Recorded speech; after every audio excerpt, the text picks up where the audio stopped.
Morning Belen, I'm Theo Roselle. And I'm Brandon Lubian. Welcome to this edition of WBLN for today, December 1st, 2016. The chapel opened its new doors figuratively and literally. After Father Willie became president of Belen, one of the many things on his agenda was to renovate the chapel. Masses resumed this past Tuesday during homeroom after many months of construction.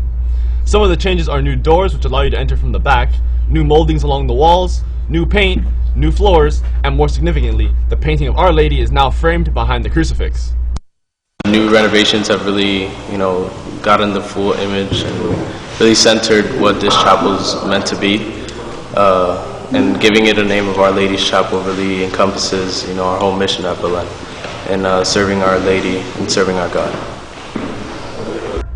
The blessing will take place next week.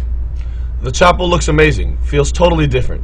St. Luke Productions is a Catholic theater ministry who performs plays on the gospel and saints. And they came to Belen yesterday to show Therese The Story of a Soul.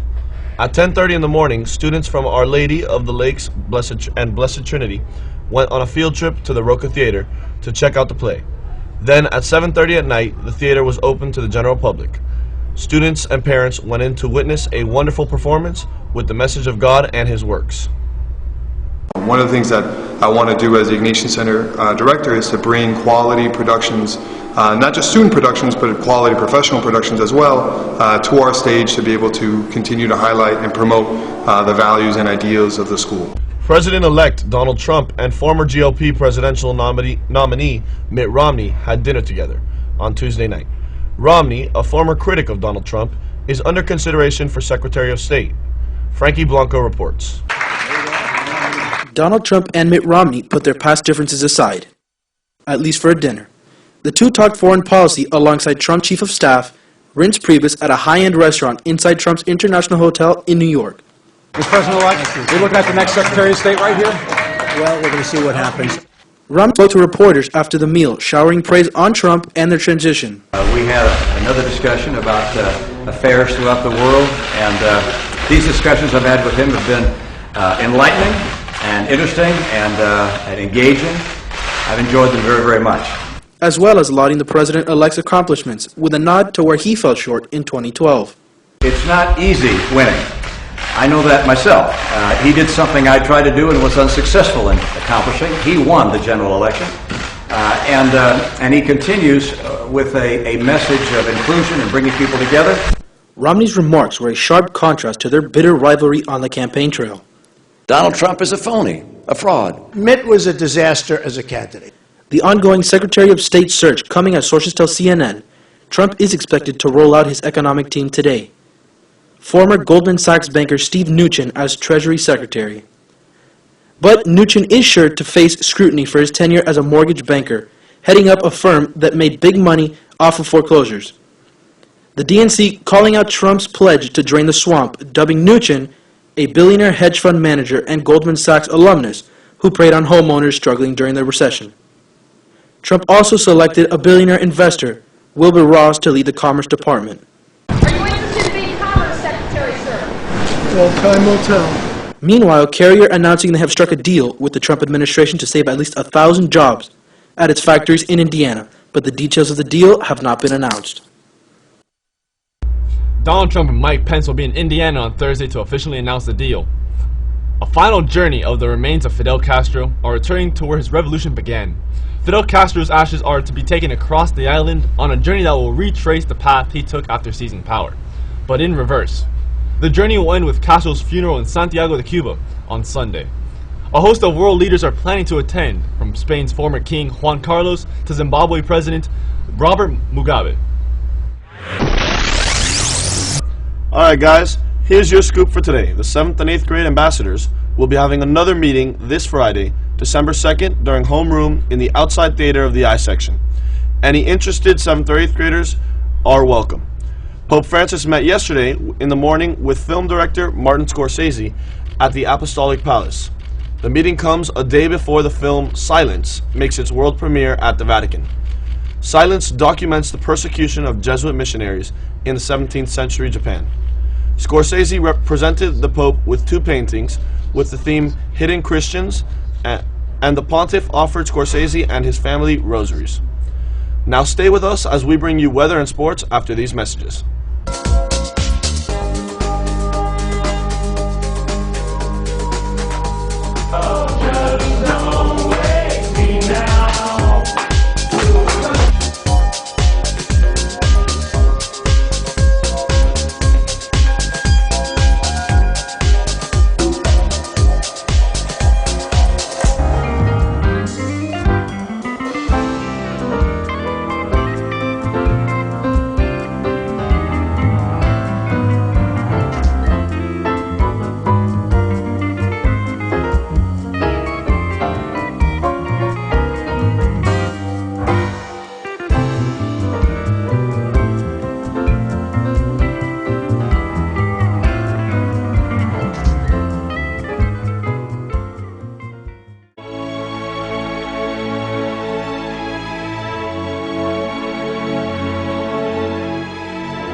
What's up, Wolverine Nation? Today we're going to get to some good news. Yesterday marked the final day of the hurricane season, which means we shouldn't be experiencing any more Hurricane Matthew scares for the remainder of the year. Now what the radar is going to be showing us today is we're going to be having some winds, going to push some showers over to us. It's going to hit some parts of Miami and some parts of Hialeah, and we should be experiencing rain throughout the day.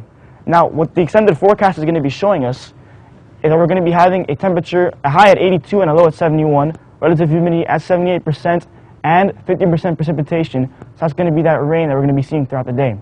Now, what the next 3 days are going to be showing us is we're going to be having a high of 82 and a high of 80 on Sunday. Saturday will be 79. Both going to be pretty warm days. We are going to be experiencing some rain on Friday and Saturday, so the rain will continue for the next 2 days, and lows for the most part will be in the low 70s. Chance of rain will be 40 and 30 on Friday and Saturday, and 20 on Sunday. And with that, let's move on to sports with Danny Brown. Thanks, Raul. Good morning, Wolverine Nation. The Wolverines are back on track with a win against North Miami Beach. Frank Castaño had 2 goals with an assist from Mateos Tordin. Carlos Sosa also had a goal, this time assisted by Frank Castaño. The name Frank seems to be a good one for soccer players. The 9th grade basketball team won yesterday against Pace with a score of 64-25. The team is now 4-0. The middle school blue basketball team will take on Key Largo today. Wrestling practices begin at 3:30. There's still time to join the team, which is open to grades 6 through 12. Anyone interested in joining the high school track and field team and who would like to try out for different events can join practices, conditioning, and skill trainings at 3:30 p.m. This is also open to middle school student athletes. All interested meet under the stadium bleachers. Workout are Monday to Friday until the week of semester exams. Let's go on to Miami sports. The Miami Heat squared off against the Denver Nuggets. Both teams are under 500 and are in need of a win. The Heat pulled away in the 4th quarter by outscoring the Nuggets 31-18 to win 106-98. Whiteside dominated once again, scoring 25 points and 16 rebounds. The Heat face the Jazz tonight at 9. The Miami Dolphins aren't being overlooked anymore. With this impressive run, it has been the quarterback position that has grown the most. Ryan Tannehill is dropping dimes and is playing with confidence. Here we see a couple of great throws from him. This one occurred in the 1st quarter. Devontae Parker reaching out, grabbing it. Tannehill, look at this dime right here. Perfect pass, perfect catch. And then this one to Kenny Stills, a big touchdown of the day, which really separated the Miami Dolphins. Wide open, Kenny Stills creates space, touchdown. Fins win by 7 in that game that, well, everyone knows how it ended. Crazy ending. Well, we took on the poll. We put on a poll on Twitter. Do you think the Dolphins will make the playoffs? 78 voted. 71% of you said yes. I will say I was one of those people that said yes. And you know what? I just have the playoff vibes going right now. Fins up, baby. That's all for you guys. Now back to the desks. Be sure to follow us on YouTube, Twitter, and Facebook for all the latest news and pictures. I'm Teo Roselle. And I'm Brandon Nubian. From everyone here at WBLN, have a great day. Thank you for watching, and stay golden, Wolverines.